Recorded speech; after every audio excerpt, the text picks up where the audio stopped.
Welcome to the presentation of BIO's 2022 Awards and Fellowships. I am Linda Leavell, president of BIO. In this segment, we will present awards to 6 people, the winners of the Ray A. Shepard Service Award, the Biblio Award in recognition of an outstanding archivist or librarian, the Hazel Rowley Prize for a first-time biographer, the Robert and Ina Caro Travel Research Fellowship, and the Francis Frank Rolland Fellowship for a work in progress about an African-American subject or subjects. Other awards are presented elsewhere during this conference. The BIO Award was presented to Megan Marshall on Saturday afternoon, and the Plutarch Award for the Best Biography of the Year will be presented on Sunday evening at the conclusion of the conference. Our Editorial Excellence Award is presented at a separate occasion in November. Before I begin, I would like to thank the generous donors who fund the Hazel Rowley Prize, the Caro Fellowships, and the Rolland Fellowships. These donations come from BIO members and friends of BIO. First award presentation this afternoon is the Biblio Award. This goes to a librarian or archivist who has been especially helpful to biographers. The recipient is selected by BIO's award committee, chaired by Kai Bird and including Tim Dugan, Ruth Franklin, Peniel Joseph, Candace Millard, and Will Swift. Will Swift will speak on behalf of the committee and will welcome a very special guest to present the award. Yes, thank you all. I'm speaking on behalf of the committee, but also on behalf of Kai Bird, who's the chair of the committee. He's down in Washington at Madeleine Albright's funeral today, so he can't make it. But otherwise, he would very much want to be here.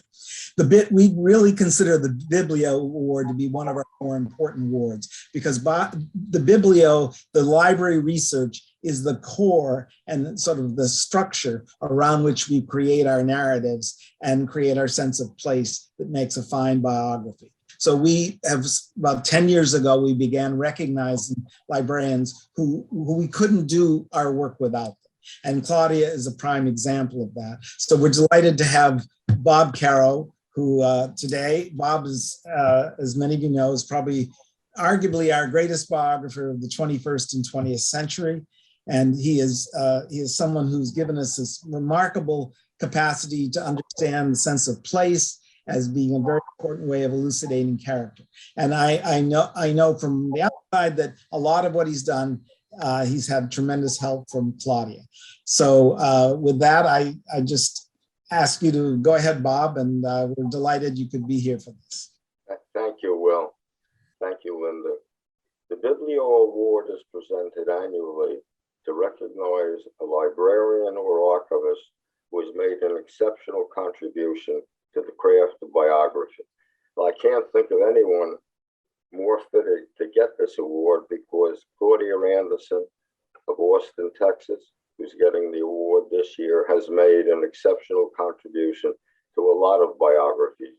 In fact, I don't know of a single Lyndon Johnson biography, and there have been a lot of them, that does not thank Claudia in the acknowledgement.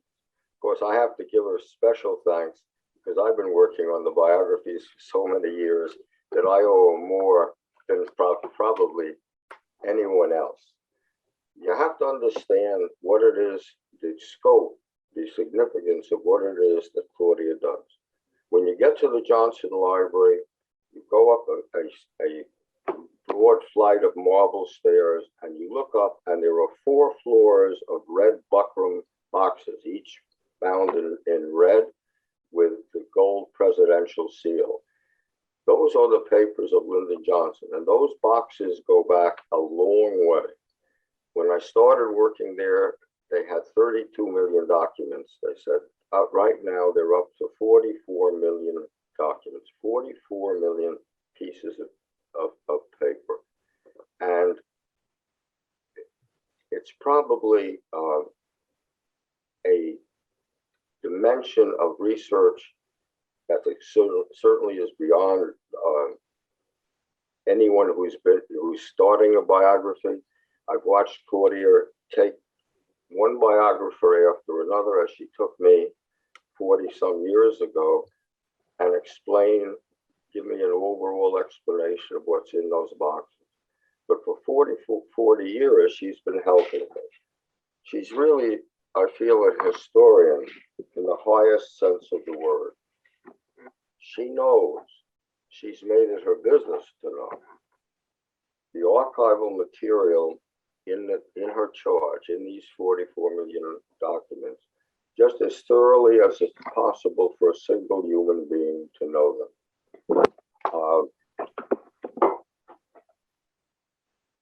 And in addition to her knowledge, I wrote in one of my books about her, she has the motivation of the true historian. There is about her work a rare integrity and generosity of spirit.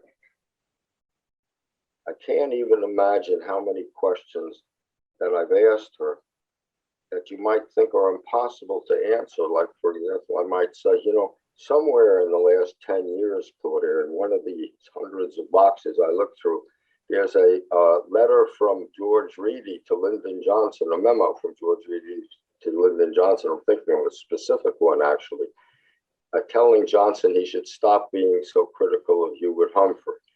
And I might say, you have any idea where that piece of paper might be? And generally, to my astonishment, she finds it for me. I can't even imagine how many questions I've asked her about that. No matter how many questions I asked her, however, I can't remember one on which she didn't make as much of an effort as possible to answer it. And beyond such help on individual inquiries, her overall expertise, her guidance through the Lyndon Johnson archives.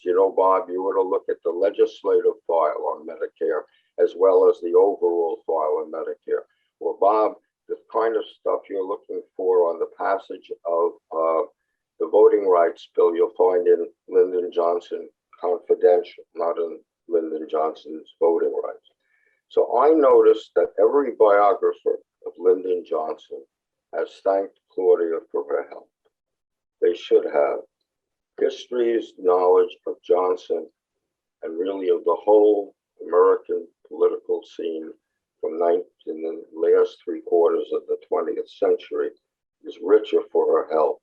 And I can't imagine, Claudia, or any biographer who owes you more than I do. So it's a real happiness to me to be able to give you this award today. Thank you, Bob, for those very, very kind comments. I want to thank the Biographer International Organization for this beautiful award. I received it in the mail. I appreciate it very much. It has been a personal and professional delight to work with the many LBJ biographers and other scholars that I've had the opportunity to meet during my career. When Bob Caro first came to the Lyndon Baines Johnson Library about 45 years ago, I was the young archivist assigned to guide him through Lyndon Johnson's pre-presidential papers.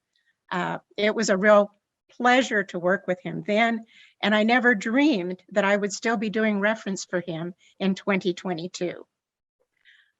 Although I was the primary archivist at the Johnson Library working with Bob, I must share credit for the service he received with my colleagues on the archive staff at the library. Our archive staff operates as a team dedicated to preserving the raw materials of history and providing access to biographers and other historians. We all enjoy the opportunity to help our researchers navigate their way through our holdings. I want to thank the Lyndon Baines Johnson Library, the LBJ Foundation, the National Archives and Records Administration, and my husband, Dan Anderson, for the support they have given me throughout my career. I am very pleased to accept this award, and I thank you. And I thank you, Bob. Now to introduce Natalie Dykstra, who is the chair of the Hazel Rowley Prize Committee. And I will turn things now over to Natalie. Thank you, Linda. I'm delighted to introduce Laura Michele Diener as the 8th recipient of the Hazel Raleigh Prize, which has been awarded by Bio since 2014 to the very best book proposal by a first-time biographer. The committee agreed that Laura Michele's fascinating project with the working title, A World Perilous and Beautiful, was long overdue. The first full-length English language biography of the Nobel Prize-winning novelist Sigrid Undset. Laura Michele attended Vassar College and earned her doctorate in history at Ohio State University in 2008. She received her MFA in creative nonfiction in 2015 from Vermont College of Fine Arts. She's an associate professor of history at Marshall University in West Virginia, teaching medieval and ancient history with a particular focus on women as authors and artists in the Middle Ages. Laura, many, many congratulations. Thank you so much. Thank you to the entire committee, Natalie, Linda, and Michael. This award has truly inspired me and provided me with a welcome surge of energy for this project. As Natalie stated, I'm writing a biography of the Norwegian author Sigrid Undset. You may know of her through her trilogy, Kristin Lavransdatter. Tina Nunnally's acclaimed translation, which was published by Penguin in 2001, has brought renewed attention to the trilogy in the English-speaking world.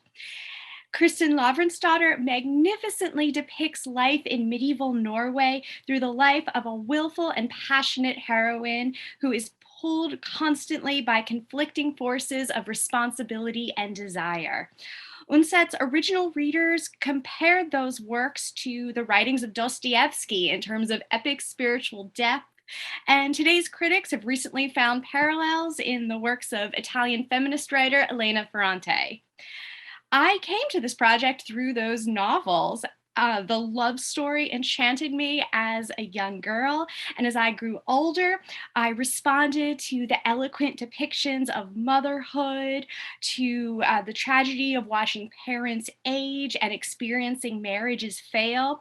Every time I read those books, they reveal new riches. And like all of us, I love biographies. I especially love literary biographies. So I was surprised I could never find one in English about one of my favorite authors. So I decided to write my own, and in the process, I have learned about one of the most intriguing women of the 20th century. Undset was in her time a best-selling international author. She was a creative, visionary, and humanitarian force, and I look forward to sharing her story. This prize was not only an unexpected delight, but it will help me in practical terms through the reading and research process. And in particular, it will help me as I visit Undset's home in Lillehammer. This prize has also introduced me to the work of renowned writer Hazel Raleigh. I've since read her biography of Simone de Beauvoir and Jean-Paul Sartre, and can only hope to write a book as intimate, compassionate, and generally fun. So thank you to Hazel Raleigh and to the committee for the inspiration and the encouragement. I now will turn the program over to Eric Washington. Eric chaired the committee that initiated the Francis Frank Rollin Fellowship 2 years ago, and he has chaired the review committee for the past 2 years. So I will turn things over to Eric to present the award. Thanks, Eric. Thank you, Linda.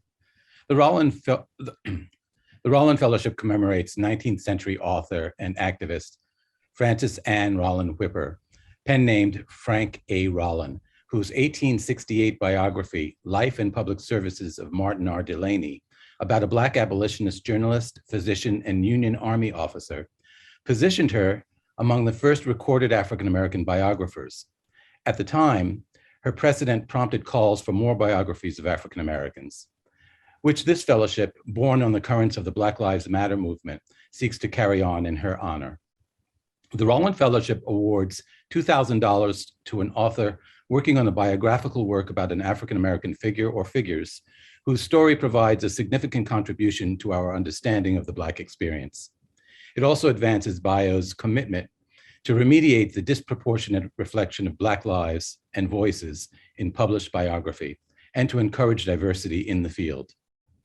For the past 2 years, our annual call for submissions has revealed the vast breadth of African-American stories that are aching to be told, from an unpredictable array of time periods and geographical locales, both domestic and international. We regret that we could only pick one. This year, the selection committee was most captivated by a proposed biography of former US Congressman Charles Diggs Jr., a once consequential but since much forgotten legislator. I wish to extend my profound thanks to the 2 fellow biographers and bio members who readily agreed to join me to form this year's Rollin Fellowship Selection Committee. Tamara Payne, Pulitzer Prize-winning co-author with her father, the late Les Payne, of The Dead Are Arising, The Life of Malcolm X, and Adam Hennig, author of Watergate's Forgotten Hero, Frank Will's Night Watchman. I also expressly wish to thank the distinguished biographer and bio member who we are privileged to have present the 2022 Rollin Fellowship to this year's winner.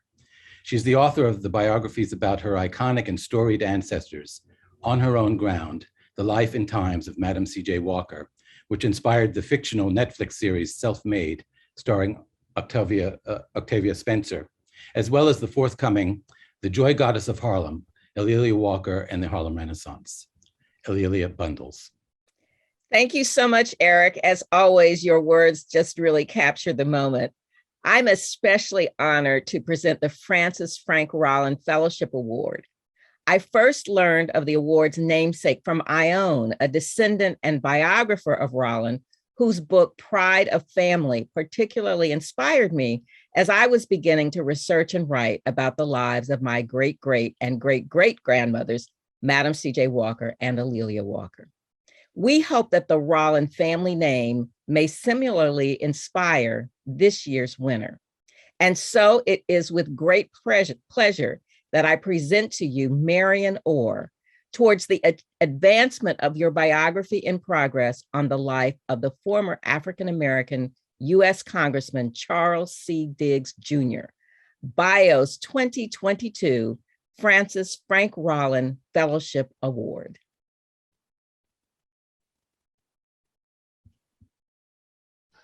Thank you, Aaliyah, and thank you to BIO. And I want to say especially thanks to Eric Washington and the other members of the selection committee for the Rollin Fellowship. This is a real honor for me. The House of Diggs, the title of my book, is my first biography. It's a book, as Aaliyah said, about Congressman Charles Diggs of Detroit, Michigan. Diggs served in Congress from 1950 to 1955, rather, to 1980. My book documents that Charles Diggs was perhaps the most consequential Black legislator ever to serve in the US Congress. And I learned about him many years ago when I was an undergrad student studying political science. And he came up and was discussed in nearly all of my courses. When we discussed Congress, Charles Diggs came up because he was the founder of the Congressional Black Caucus. When I studied cities, we discussed Washington, D.C., and the fact that Charles Diggs was the chief architect that brought home rule to our nation's capital. I took a course on African politics, and there again, Charles Diggs was discussed because I learned then that Charles Diggs was a major leader in organizing Americans against the racist regime in South Africa. So I'm just so happy to have this award. I learned that in graduate school that no one had ever published a biography on Mr. Diggs. So I'm thrilled to be the first, and I'm just happy that BIO and the committee selected me. It's a real honor, and I'm humbled to receive this award. Thank you so much. Now to present the Robert and Ina Caro Travel Research Fellowship is the chair of the committee for that award, Carla Kaplan. She has worked with fellow committee members Mark Leipson and Barbara Savage. And now I will turn things over to Carla and let her introduce our very special guests who will present the award. Carla? Thank you, Linda. On behalf of this year's committee, I'm delighted to help present the Robert and Ina Caro Fellowship to Bill Goldstein for his biography of Larry Kramer and Lauren Arrington for her biography of women artists in the Depression. In honor of the field-shaping work of Robert and Ina Caro, BIO established a research and travel fellowship in 2018 to support the work in progress of BIO members. Thanks to the generous donations of BIO members and especially the Biographers Circle, this fellowship provides travel support for research and particularly in the spirit of the Caros, support to enrich the sense of place that brings a biography to life, helping the reader to visualize, as Robert Caro has noted, the physical setting in which a book's action is occurring. Whether that setting is Lyndon Johnson's Hill Country, and I urge people to read Robert Caro's description of being there with Ina to do that work, or whether the place is the Senate chambers, or whether it is a bridge seen from Robert Moses's window, a sense of place, as all of Caro's work so beautifully shows, ensures that biographies are more than just a listing of facts. Place enables us to feel with and to understand biographies' subjects. It's a great honor for me to pass the Zoom microphone to Robert and Ina Caro to introduce this year's winners, chosen by our committee from a large and competitive pool of excellent proposals. And I congratulate them for their terrific projects. Robert and Ina. Well, thank you. That was not only a beautiful introduction, maybe better than we deserve, but you have succeeded in summing up exactly why it's so great that the bio has established something for this specific purpose, to allow people to go to do research in settings and see the settings where they might otherwise not be able to do that. And in the few years, 5 years now, I think that this fellowship has been established. We've already heard over and over again what various writers. I remember one who was doing a biography of James Baldwin, who spent a year on Corsica, which no one knew about. He went to Corsica and found out some amazing things which help us understand James Baldwin. So it's so important to us, in my opinion, so important that biographers go to the places that they're writing about.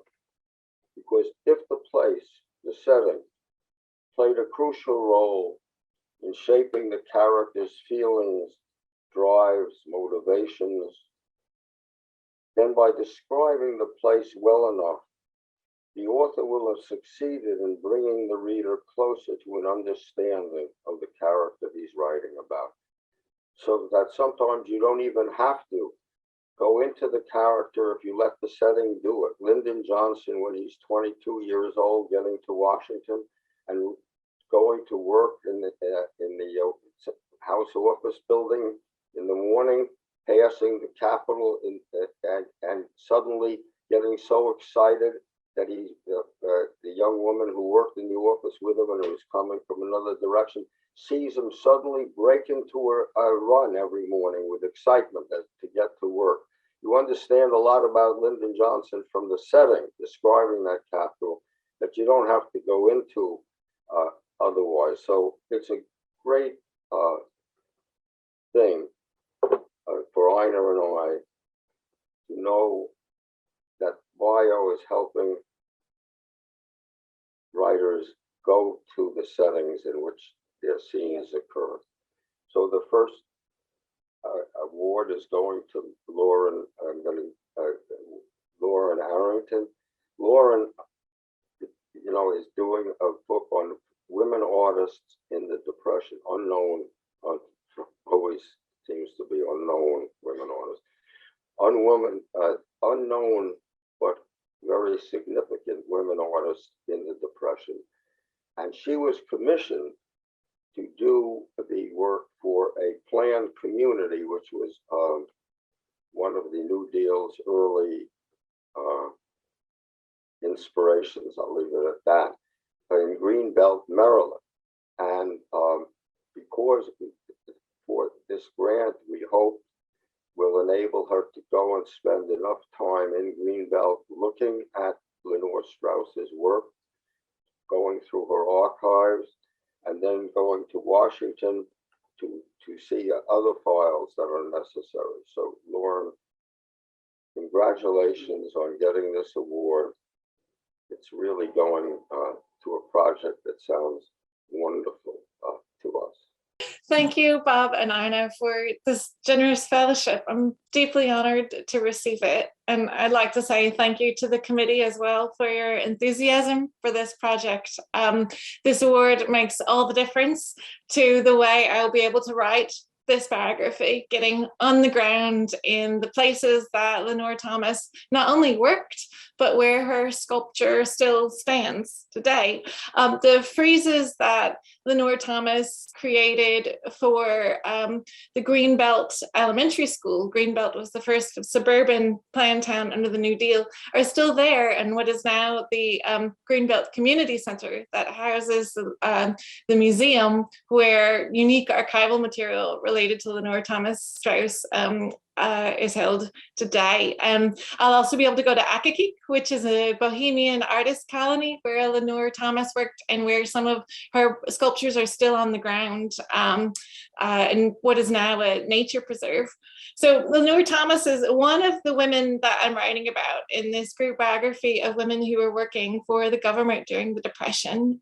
They were part of the New Deal, which is remembered as a kind of halcyon moment in terms of the public memory of the 30s and the opportunities that were created for artists and writers.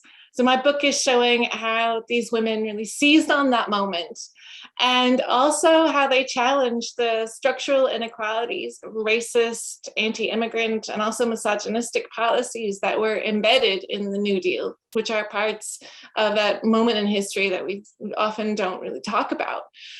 Lenore Thomas planned to create anti-lynching art as part of this commission from the Resettlement Administration. And unsurprisingly, that art was effectively censored by the officials who commissioned it.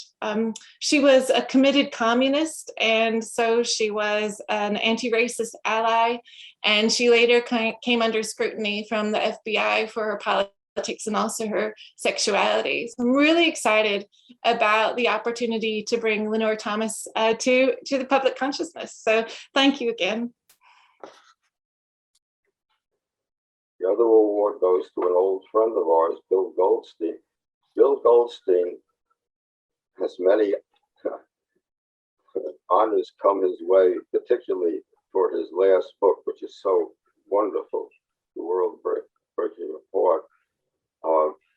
But I remember him because he interviewed, the first interview I ever did for the Power Broker, which was so many years ago. I don't know that either one of us mentioned the exact year, but the first time I ever sat down with an interviewer, it was with Bill Goldstein to do a long interview for Publishers Weekly.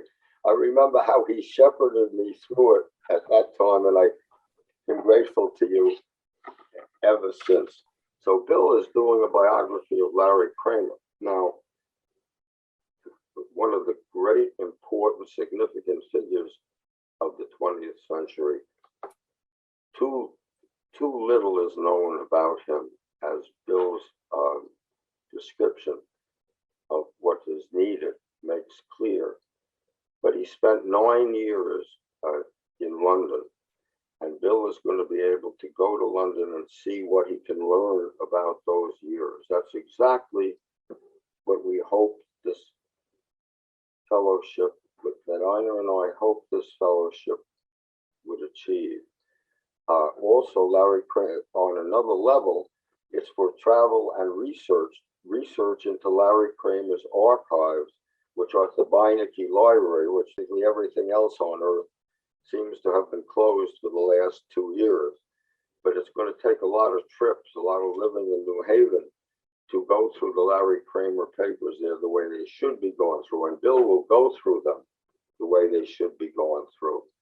And to the extent that this fellowship helps you do that and helps you do the London research, Ina and I are really happy that you got it. Thank you, Bob, and thank you, Ina.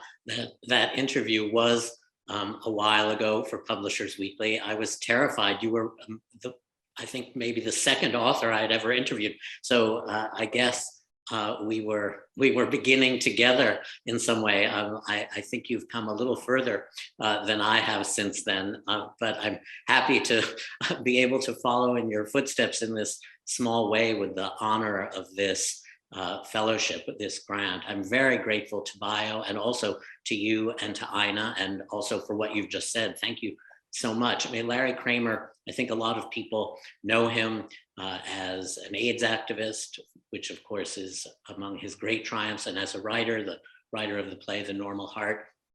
He always wanted to be remembered more as a writer, or at least as a person who, as an activist, had helped change the world with his words.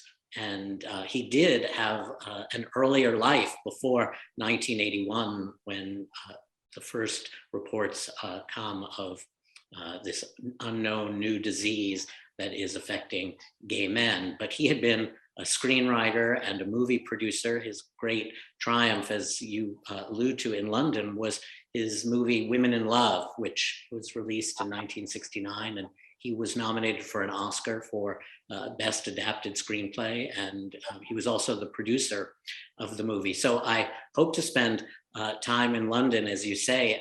I think retracing his steps, he had lived on dollars at a time when the British economy, beginning in 1961, still was struggling. And so he lived a rather lavish life by British standards. And I think I won't be able to recreate the fact that he used to drive around everywhere in London in an Alfa Romeo, including to his daily psychoanalysis sessions.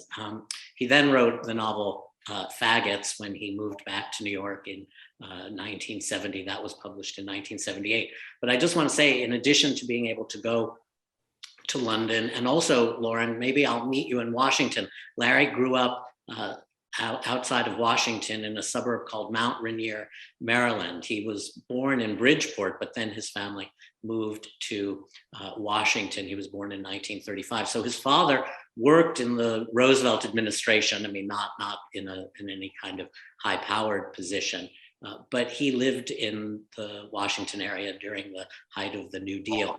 So anyway, I will meet you in Washington. I will hope to go to London. And when I get back to the Beinecke, I was able to do some research at the Beinecke before the pandemic. And as Bob said, the library has been closed for 2 years. It's just reopened to outside researchers, so I will be going back. But one of the things I wanted to tell you, Bob, in following your mantra of turn every page, Larry saved everything, and I do mean everything. It's quite wonderful that he did a lot of his correspondence on carbon, so you have the letters he sent as well as the letters he received, not all of the letters he sent. But I thought you would get a kick out of knowing that one of the things I now know is that Larry, when he moved back to New York, he moved into 2 Fifth Avenue, which is where he lived until he died. And in the spring of 1974, he bought a Panasonic electric pencil sharpener. The manual is there, the receipt, the warranty. It is model KP22A. And he had it in his apartment until he died. So I'm not sure that will make it into the narrative, but I think I will have to find a footnote for that wonderful thing. And it reminds me of an editor friend who told me about editing nonfiction books, that he tells his writers, your footnotes are your own. So he doesn't put his hands on the footnote. So anyway, I hope I'll be able to squeeze in a pencil sharpener footnote. And I thank you all for this honor. And thank you, Bob and Ina, for presenting it to me this way today. Thanks so much. Pleasure, Bill. My pleasure, Laura. I am pleased to present the Ray A. Shepard Service Award to Ann Boyd Rue. This award is not presented every year.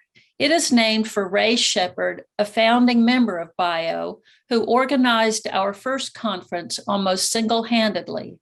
It recognizes a BIO volunteer who has donated exceptional time and talent to the benefit of the organization. Ann Boyd Rue is a professor of English at New Orleans University. She is the author of 3 books and the editor of 4 more. Her first book is about 19th century American women writers. Her first biography is about one of those writers, Constance Fenimore Woolson.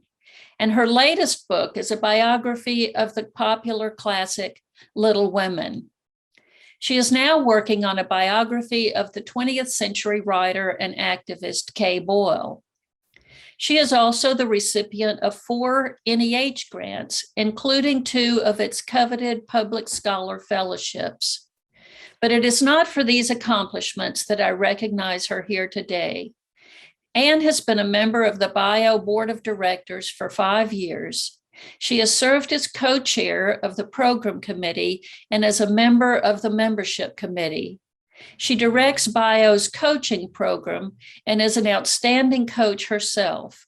I have heard her praises sung many times.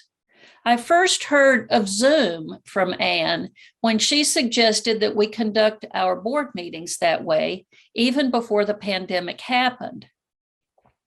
After we had to cancel the 2020 conference because of the pandemic, Ann suggested that we give BIO members an opportunity to meet online.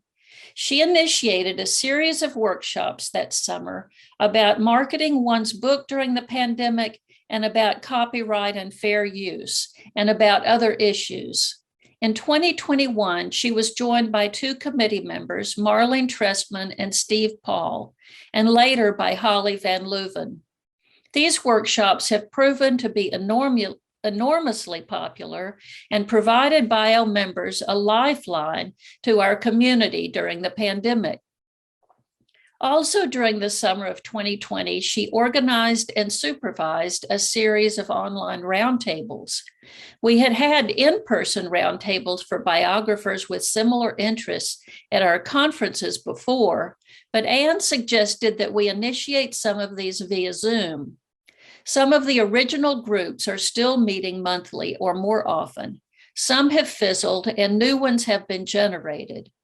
In giving Ann the Ray Shepard Award, BIO recognizes her innovative ideas to keep BIO members connected with one another during the pandemic and her extraordinary energy and talents in keeping those initiatives going. Thank you, Ann, and congratulations. Thank you, Linda.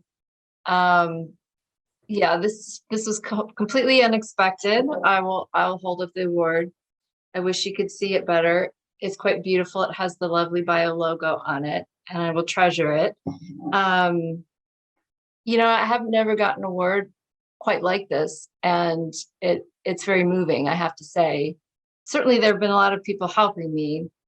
I think early on, when the pandemic started, there was just a need to do something because, first of all, we had to cancel the conference. And so we started looking for ways to connect people virtually. And Zoom was something that I had, that I sort of got used to like everybody else, but it was so easy to use and so easy for us to get together that way. And I'm just really glad that we've been able to stay connected. And I think we're even more connected now because of these periodic events. And I hope that this is a new tradition that BIO will continue, even once we're meeting in person again, to keep us connected throughout the year. So I'm very happy to have been a part of that. Thank you. Join me in giving a big congratulations and a round of applause to all of our award and fellowship winners. This concludes the award presentation.